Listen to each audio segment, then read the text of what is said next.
Hi, I'm Marty Nemko. I've become convinced that we benefit most from brief things, and quotations are such brief things, distilled wisdom. And I've been doing a number of these YouTube videos sharing my favorite quotes on different topics. This is one that I feel is particularly relevant. I've noticed in recent years there's been so much primacy placed on self-esteem, but maybe it's gone overboard, and I'm seeing a heck of a lot of overconfidence, or at least displayed overconfidence. Maybe in some cases the people are insecure inside, but externally they certainly are showing a lot of confidence, and I think maybe a measure of humility may be in order. So anyway, here are a bunch of it. I was surprised to see how many eminent people wrote quotes decrying overconfidence, and I wanted to share them with you in hopes that perhaps if you or someone you care about may be more confident than their intelligence and wisdom deserve, that it might give them pause. Anyway, first one comes from Daniel Boorstin, who was the head of the Library of Congress for a long time. The greatest obstacle to discovery is not ignorance, it's the illusion of knowledge. This next one comes from Frank Herbert. I think he was the guy who wrote the Dune series of science fiction. Education is no substitute for intelligence. Indeed, I've certainly seen a lot of people who have a degree or more than one degree who don't seem, let's say, quite bright, or reasoning skills are good. This next one is a proverb. I don't know if there's an attribution, but it's an empty vessel makes much noise. And yes, that I have been seeing a lot of big and bad, loud and proud, badass types who seem to be, frankly, rather empty vessels, from at least where I sit. Francis Bacon, who was, I believe, kind of deemed as the father of the scientific method or rationality or something like that, I'm not exactly sure. He wrote, it is impossible to love and to be wise. What he means that is not necessarily love. If you're too in love with a concept or an idea or a person, you lose your objectivity. There's another proverb. I think Jesus said this. Don't cast pearls before swine. Meaning, you don't want to give great things to somebody who's not going to appreciate it. Or in fancier language, it's wiser to husband our efforts where we think it's going to yield the biggest difference. This one from Hoover Stanford scholar Thomas Sowell, who wrote, "It takes considerable knowledge just to realize the extent of your own ignorance." Right, a little bit of knowledge makes you feel you're an expert, and then you can be, people are pretty loud and proud about their opinions, but really, you need to know a fair amount before you realize how little you know in most situations. The next is from George Bernard Shaw, the famous socialist playwright. He wrote, "The single biggest problem in communication is the illusion that it has taken place." That's very much what Boorstin had said.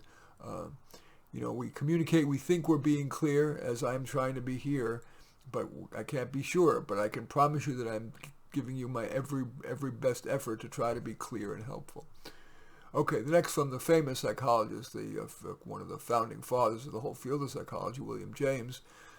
He wrote, "A great many people think that they're thinking when they're merely rearranging their prejudices." Same point, but it's amazing over how long a period of time some of the really good thinkers are decrying the lack of clear thinking among so many people. And even further back is Aristotle, who wrote, "It is the mark of an educated mind to be able to entertain a thought without accepting it." Somebody named George R.R. Martin, I have no idea who he is, wrote, "It is one thing to be clever, another to be wise." I know plenty of wordsmiths who can say clever things or use things that are rhetorically seeming sound, but being wise requires really taking into consideration a lot of not just information, but all the stakeholders and what's cosmically wise. Leo Rosten, the famous, I think he wrote The Joy of Yiddish, a humorist, wrote, Extremists think that communication means agreeing with them. Boy, am I seeing that. When people don't agree, they're blamed, maybe because of their communication, or they'll nitpick their data, or their logic, or how clear a communicator they are. But truthfully, people really want to be agreed with. And if somebody says something you agree with, you're not going to nitpick as much, or at least most people won't. This from John Steinbeck. Same point. No one wants advice, only corroboration. Paulo Coelho, another famous writer, socialist writer, I believe. Don't waste your time with explanations. People only hear what they want to hear. Same point.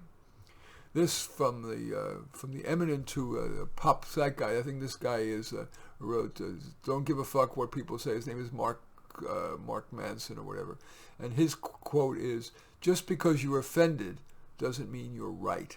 People say it's my lived experience. They're offended. That doesn't automatically make it right. The good, clear thinker thinks about, is there legitimate justification for offense? This one comes from Benjamin Franklin. Anger is never without a reason, but seldom a good one. Even further back from Aesop, of Aesop's Fables. Now we move to another element of this. Appearances are often deceiving. I have seen many people be extremely well-dressed, well-coiffed, great makeup, they look terrific. But it doesn't mean that their ideas are as worthy as of praise as is their appearance. Leo Tolstoy wrote, a parallel point, "It is amazing how complete is the delusion that beauty is goodness." It's much harder to assess goodness than physical beauty. Another point, this is another proverb, no attribution. Beauty is only skin deep. Alas, humankind often does fall for the packaging, blinded to the product inside. This is an anonymous quote, I don't know who it's from. Common sense is like deodorant. The people who need it most never use it. And finally, ending with a bit of humor from Jay Leno, but it's a serious message. Here is something to think about. How come you never see a headline like, "Psychic wins lottery"? Anyway, those are some quite an eminent list of people and their comments about overconfidence about one's intellect and the rectitude of their statements. In any event, I hope you found it interesting, if not enlightening. And I do appreciate you watching. I'm Marty Nemko. I welcome your thumbs up and accept your thumbs down.